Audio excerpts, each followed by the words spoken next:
Troll చేస్తున్నారు, negative చేస్తున్నారు, తొక్కాలనుకున్నారు. దయచేసి మానుకోండి ఆ ప్రయత్నం. ఎందుకంటే మీరు ఎంతైనా సరే ఎంత ప్రయత్నం చేసినా, ఎన్ని రకాలుగా ప్రయత్నాలు చేసినా అతను తొక్కాలనుకుంటే అతను లేస్తుంటాడు అన్నమాట. అతను మీ నెత్తి మీద ఎక్కి కూర్చుంటాడు అంతే. కాబట్టి కింగ్డమ్ సినిమా చూడకుండానే బాగలేదని, అసలు సినిమా ఏం చెత్తగా ఉందని ఇలా చెప్పే వాళ్ళందరికీ చెప్పేదల్లా ఒకటే, మీరు ఏం చేసుకుంటారో చేసుకోండి, ఏం పీక్కుంటారో పీక్కోండి, అతన్ని మాత్రం ఒక ఇంచు కూడా పీకలేరు అంతే.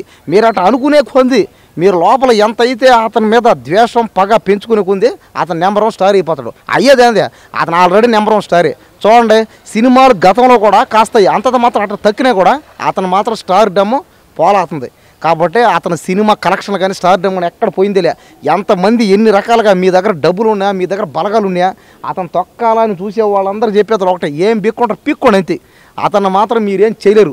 విజయ్ దేవరకొండకి మేము ఉన్నాం, అభిమానులు ఉన్నాం, ఫ్యాన్స్ ఉన్నాం. ఎందుకంటే కష్టపడతాడు ఇక్కడ అమ్మ, ఏమీ లేకుండా స్టార్ అయ్యాడు చూడండి. అది మాకు కావాలా. ఇన్స్పిరేషన్ అంటే ఇది. ఏ స్టార్ డమ్, ఏ హోదా అసలు ఏం లేదు. అసలు వాళ్ళ ఫ్యామిలీలు కానీ ఎవరు లేరు అసలు. కానీ నెంబర్ 1 అయ్యాడు, స్టార్ అయ్యాడు. ఈరోజు ఇప్పటికిప్పుడు జనాలందరికీ మీరు ఎక్కడనరా, మీరు ఎక్కడికి వచ్చినా సరే మీ ఫేవరెట్ హీరో ఎవరనంటే మనసులో నుంచి వచ్చేదల్లా ఒకే మాట, విజయ్ దేవరకొండ అంతే. విజయ్ దేవరకొండ చేసే సినిమాలు కానీ ఆయన వ్యక్తిత్వం కానీ చూడండి.